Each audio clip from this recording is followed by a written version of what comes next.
नैबे लामाखौ नोंथांमोना नुदोंना जिथुनाखि बे लामानि साइड बामनि हाग्रा बेखौ जोङो दाख्लैहाय रायजोनो ओंखारनानैहाय एवनाय जाहैदों। नै हाग्राया बेबायदि रानजोब्बाय आरोना। ओमफ्राय बैजोंहाय जिथुनाखि ससे थाङोब्लानो मेन लामाखौ मोनहैयो, मेन हाइरडखौ।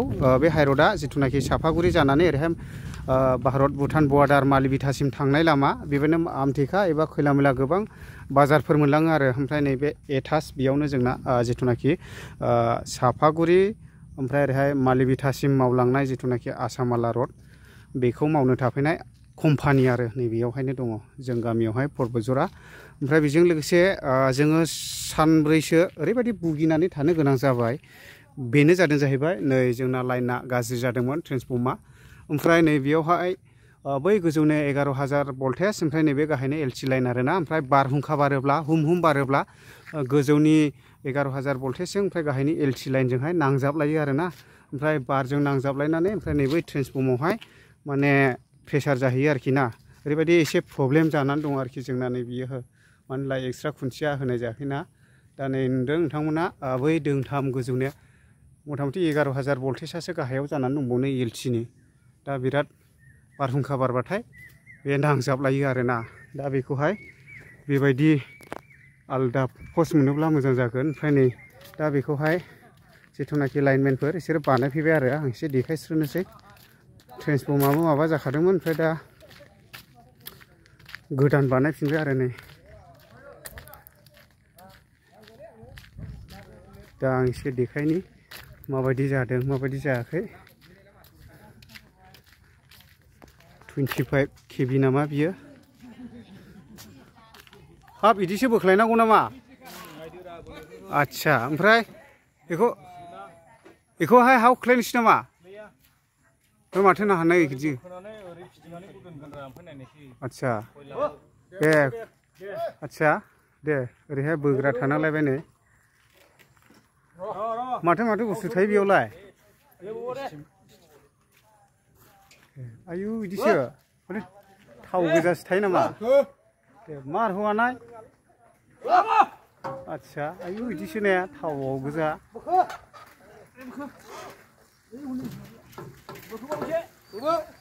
दा ओरैबायदि खस्थ' मोननांबाय आरो जोङो सानब्रैसोआ। मानो होनना बुङोब्ला गरम बोथोर ओरैबायदि गोलोमखायो। ओमफ्राय बेराफारसे जोंहा फरायसाफोरा स्टाडि मोनाखै आरोना। दायो एगजाम जागासिनो दङ, बिराद प्रब्लेम जादों। दा फ्रायहिन बांसिन न'खरफोरानो लाइन मोननायखाय बेबायदि केन्डेल सेन्डेल माबा सलार लाइटफोरखौबो बाहायनाय जायाखै, इउज खालामनाय जायाखै। ओमफ्राय इमिडियेटलि लाइना गाज्रि जाना होनानै बेबायदिनो गोबां फरायसाफ्रा स्टाडि मोनाखिसै। दा बेबायदि आरो बिदिसो थायोने बेयाव। बेटारिसो इयो ना माथो जाखैलाय? ब्लक। आदसा जारलालै ने। आंलाय गियोलै कारेन्टआ। मा बबेथो डक्टरालाय? आदसा नैबे डक्टरा ने। बिथांनि नामा जाहैबाय गान्थि। आदसा गान्थि। ओमफ्राय ब्रादारा बेसेबांसो जाखो बिदि लाइन मावनानै? 10 बोसोरसो जाबाय। गिलायलाङा? ओइ सोरबा खेबसे गांलाब थादोंलायनो इयाव एसे बेनो बोजादों। समाव बिदिबो जायो ने। फाग्लासो बे बुस्थुआबो दैनो गिलायलां।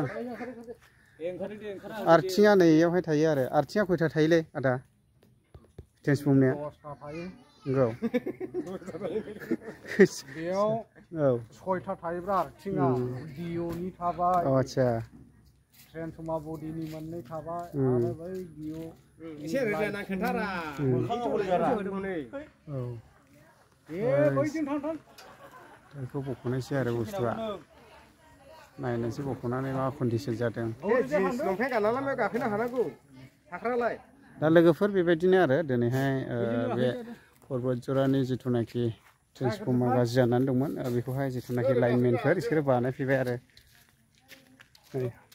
गिलायलाङोलां कारेन्टखौहाय लाइन थांब्लाबो दैनो दङबा ओंखायो आं।